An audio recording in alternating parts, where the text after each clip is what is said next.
जगह में ठंडी रम, ये है धनुष की वो फिल्म जो नेटफ्लिक्स पर रिलीज हुई है। फिल्म का रिव्यू तो करेंगे ही, लेकिन ये फिल्म एक सवाल भी मन में लाती है कि आखिर इमिग्रेंट्स, घुसपैठिए या फिर रेफ्यूजीज को कैसे डिफरेंशिएट किया जा सकता है।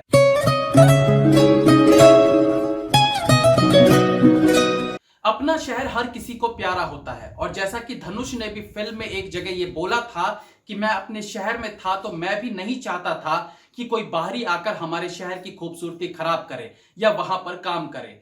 देखा जाए तो ये मुद्दा बहुत पुराना है, लेकिन जब हम बात अपने देश के अंदर की करते हैं तो उसका अभिप्राय अलग होता है, और जब बात इंटरनेशनल लेवल पर करते हैं तो उसके मायने कुछ और हो जाते हैं। तमिलियंस क्यों अपने ही देश में रेफ्यूजी की तरह भी नहीं ट्रीट किए जा रहे, शायद इसकी मुझे समझ ना हो। उनकी अपने इश्यूज होंगे, सरकार के अपने इश्यूज, मैं उतनी गहराई में नहीं जाऊंगा। थोड़ा इस चीज को आसान करते हुए इस मुद्दे पर बात करेंगे। जब एक बिहार यूपी का युवक महाराष्ट्र मुंबई जाता है, या इवन साउथ से भी लोग अपनी जीविका चलाने के लिए किसी अच्छे शहर जाते हैं और वहां उसके साथ राज्य के आधार पर भेदभाव किया जाए, तो यह चर्चा का विषय बन सकता है कि भाई अपने ही देश में क्या कोई एक शहर से दूसरे शहर नहीं जा सकता। ये देश जितना उस राज्य के लोगों का है उतना ही दूसरे राज्य के लोगों का भी है। वहीं अगर इसे देश के हिसाब से बदल कर देखें, यानी दूसरे देश का व्यक्ति हमारे देश में कमाने आता है या हमारे देश का व्यक्ति दूसरे देश कमाने जाता है, तो उसको कैसे ट्रीट किया जाना चाहिए। अब इसमें दो बातें हैं कि वो लीगल तरीके से देश में आया है या फिर इलीगल तरीके से। अब एक नजर डालते हैं फिल्म की कहानी पर, उसके बाद इसके आगे की बात करेंगे।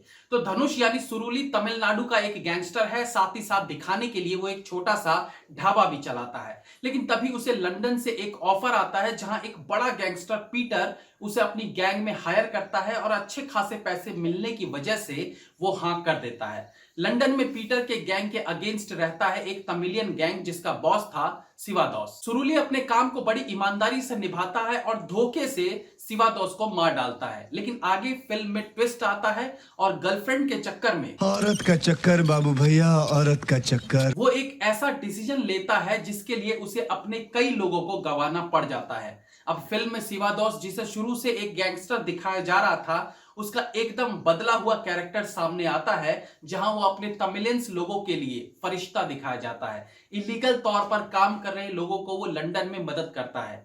अब ये पेचीदा मामला है कि भाई आप लीगली क्यों उस देश में नहीं रह रहे हो। ऑब्वियसली उनके पास अपने रीजंस होंगे, लेकिन अगर यूके के लोगों के पॉइंट ऑफ व्यू से देखेंगे तो वो भी नहीं चाहेंगे कि बिना परमिशन के उनके देश में कोई रहे या वहां से पैसे कमाए। और फिल्म में तो शिवादोस पूरा गैंग चलाता है, उस देश के लोगों को मारता है, स्मगलिंग करता है, और फिर भी उसे मसीहा की तरह दिखाया जाता है। अब पता नहीं डायरेक्टर साहब ने इस बात को कैसे जस्टिफाई किया है। अगर हमारे देश में बाहरी घुसपैठिए आए तो हमें भी बुरा लगता है, और ऊपर से अगर वो हमारे देश के खिलाफ ही साजिश रचने लगे तो कौन चाहेगा कि ऐसे लोगों को देश में रखकर अपने पैरों पर कुल्हाड़ी मारे। देखिए, मुझे एक्चुअली उस स्थिति का अंदाजा नहीं है जो फिल्म में तमिलियंस के लिए दिखाया गया है, लेकिन फिल्म की मान के चले तो ऑब्वियसली इंडिया के गैंगस्टर्स लंदन में खून खराबा करते हैं, तो उस चीज को किस प्रकार से जस्टिफाई किया जा सकता है। इसी स्थिति को भारत में ले आए और मान लें कि लंदन के गैंगस्टर अपने लोगों को यहां बसाने के लिए इलीगल काम कर रहे हैं। हमारे देश के गैंगस्टर ही सही, लेकिन लोगों को अपने देश के लोगों के लिए मारा जा रहा है, तो उसे आप किस प्रकार से देखेंगे।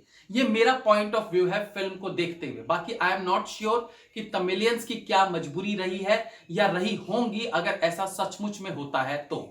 एनीवेज, फिल्म का लुक बहुत रिच है। ये एक अच्छी गैंगस्टर फिल्म नजर आती है जहां हॉलीवुड स्टाइल भी देखने को मिलता है। हालांकि कर्णन के बाद धनुष से उम्मीदें और बढ़ जाती है, लेकिन as compare to that movie यहां वो उतने इफेक्टिव नहीं लगते। फिल्म का स्क्रीन प्ले बहुत प्रेडिक्टेबल है, लगभग पता चलता रहता है कि आगे फिल्म में क्या हो सकता है। फिल्म का म्यूजिक अच्छा है। जेम्स कॉस्मो ने लंदन के गैंगस्टर का किरदार निभाया, जिसमें वो अच्छे लगे हैं। एटिलिया के किरदार में ऐश्वर्या लक्ष्मी अपने रोल को जस्टिफाई करती है, और जॉर्जू जॉर्ज भी शिवादोस के रोल में दमदार दिखे हैं। कुछ लूज पॉइंट्स हैं फिल्म में। ये बड़ा अजीब लगता है कि शिवादोस को मारते समय धनुष इतना क्रूर दिखता है कि उसे कोई फर्क नहीं पड़ता कि वो कौन था या वो अपने लोगों के लिए क्या कर रहा था, उसे सिर्फ पैसे से मतलब है।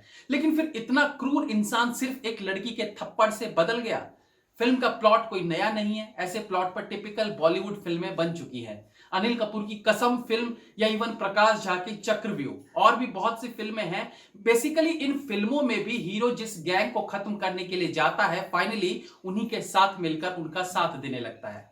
कुछ बहुत अच्छे कैमरा एंगल्स जरूर देखने को मिलते हैं, जैसे कि जब शिवादोस अपने ही जाल में फंस जाता है, वहां दो गैंगस्टर के फेस एक्सप्रेशंस जब चेंज होते हैं तो उस वक्त 4 बार कैमरा राउंड राउंड घुमाया जाता है और हर बार जब कैमरा घूमकर उन कैरेक्टर्स पर आता है तो उनके चेहरे पर बदलाव दिखते हैं। ये एक क्रिएटिव काम कहा जा सकता है। मुरली को जब शिवादोस अपने लोगों के साथ पकड़ लेता है तब वो एक बीड़ी पीता है और वन टेक में वो बीड़ी पीते हुए उसके आदमियों पर रिवॉल्वर तान लेता है। अब यहाँ डायरेक्टर ने टाइमिंग का बहुत ध्यान रखा है। बीड़ी के जलने और खत्म होने के बीच के रियल टाइम में ही इस सीन को कंप्लीट किया गया है।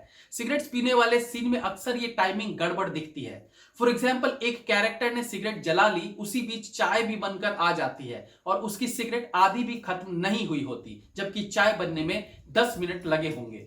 होप आप समझ गए होंगे मेरी बात। फिल्म का डायरेक्शन ठीक है, एक्शन सीन्स भी थोड़े बहुत कंट्रोल में रखे गए हैं, मतलब हवाबाजी वाला एक्शन कम है। मेरी तरफ से इस फिल्म को 3 stars. Have a nice day.